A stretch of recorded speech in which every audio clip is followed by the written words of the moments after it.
like you're becoming more sensitive, and you no longer want to live as a victim of a physical world. You want to more and more be coming from a place of consciousness, of frequency, of imagination. 15 minutes ago, when you told us, imagine an issue that for you is a difficult one, so we are going to imagine a good version of the past. And I imagine my bank account, and then the anguish feeling, is there all the time now, and I'm like, go away, I don't believe you.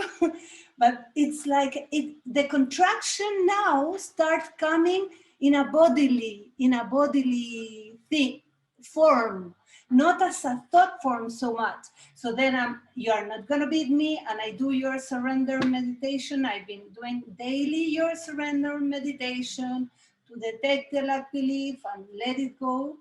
And I suppose this insect someday is gonna fall and just fall dead forever, for good. If you want to comment, please. What is your proof that it's not working out for you? My bank account.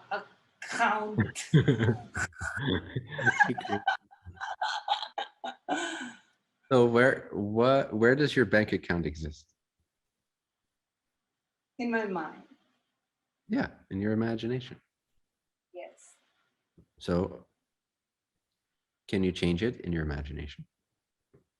Yes. While you do that, do you believe that you're changing your actual bank account? Or do you still have this other portion of your imagination that suggests, that's imagining, while there is an actual bank account? So I can play this game in my imagination, but there's also a real bank account that's outside of my imagination. Are you imagining that? I think probably that's what's going on.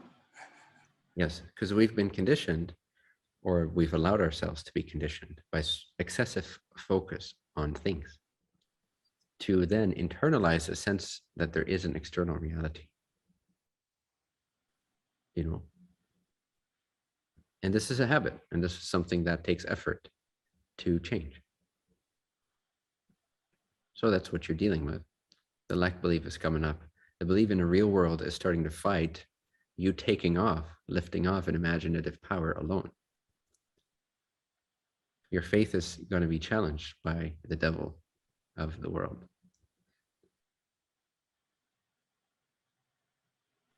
So that's the journey, that's the process.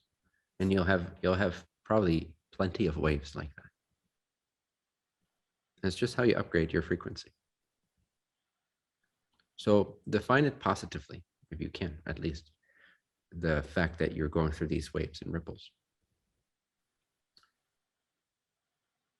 They're necessary to help you propel yourself further out of the slums of physical reality-based belief systems.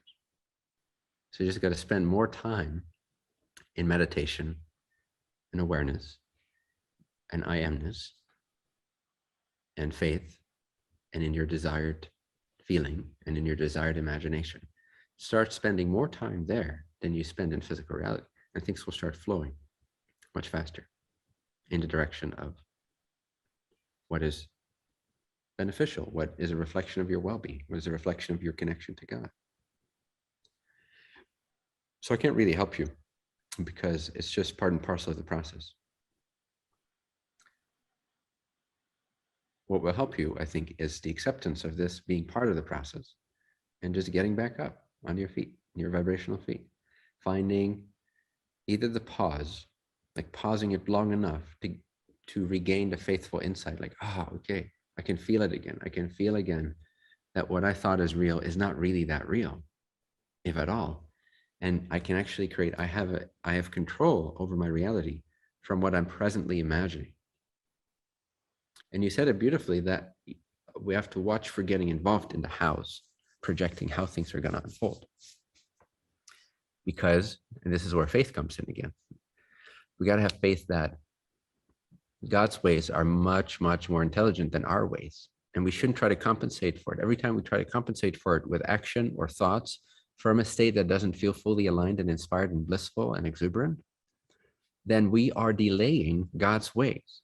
We are shooting ourselves in the foot while God is bringing about all the components and organizational skills required to get it to show up in our linear reality.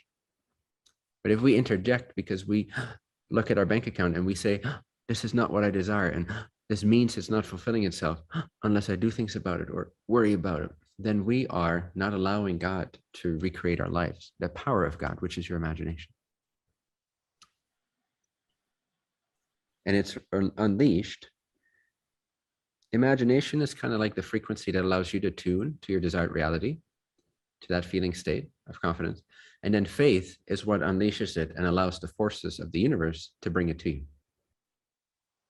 So see if you can focus on imagination of the desired reality, remembering your power to revise elements in your life. You can reimagine your bank account. No? Try to imagine it. I was imagining when you invited us to see it in a different way, I imagined that I was very lucky to have three bank accounts that were completely empty, because now I have space for millions to come in. If I would have only one, or maybe one with a limit, but I have three without limit. So I can receive all the abundance of the universe. Yeah, we have to exercise our creativity a little bit, because the more we've come to reflect physical reality and have those vibrations active in our field, the more the less we've exercised our capacity as creators to literally, like imagination, the more you practice it, the more it feels real, like it's actually got a substance to it. Imagination has a presence to it.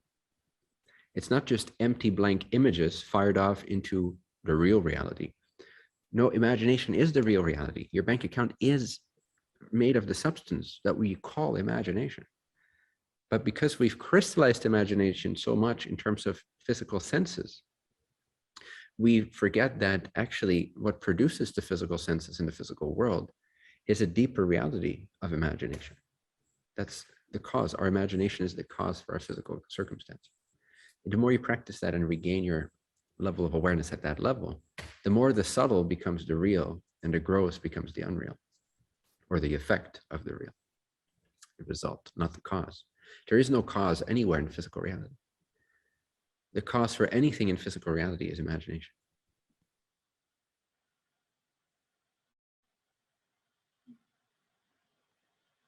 So just continue to remind yourself of this, continue to practice. You're going to have your ups and downs, or your peaks and valleys rather. And it's okay. I can't take that away from you. It's just the way that it happens when we retrain ourselves. There's no magical pill. It is our duty. It's our duty to train ourselves, and it will get better, and it will get better, and it will get better. If we are vigilant and we pay attention, we do our best, it will get better. And yes, we're going to have, probably we're going to have states that are seem darker or more despair filled as we continue to bump up our frequency. Because initially there is like, if we go hard on like, okay, I create my own reality and I'm doing it with imagination. And if we go hard on it, maybe even a little too hard, then there's going to be that contrast when we feel we're back in sort of an older state of mind, which prior to our up to practice just kind of felt normal. And now it feels like, oh, I feel stuck. So it's a good sign actually in that way. It's like sensitive, and you no longer want to live as a victim of a physical world. You want to more and more be coming from a place of consciousness, of frequency, of imagination, and have faith in what you're radiating, what you already want. Rest in that vortex, connect to that vortex, and let it happen. See the evidence. The more evidence you gain for it, the more your belief system will shift from physical Newtonian observational reality to imaginative state of consciousness, state of mind, allowing God's forces to work for you.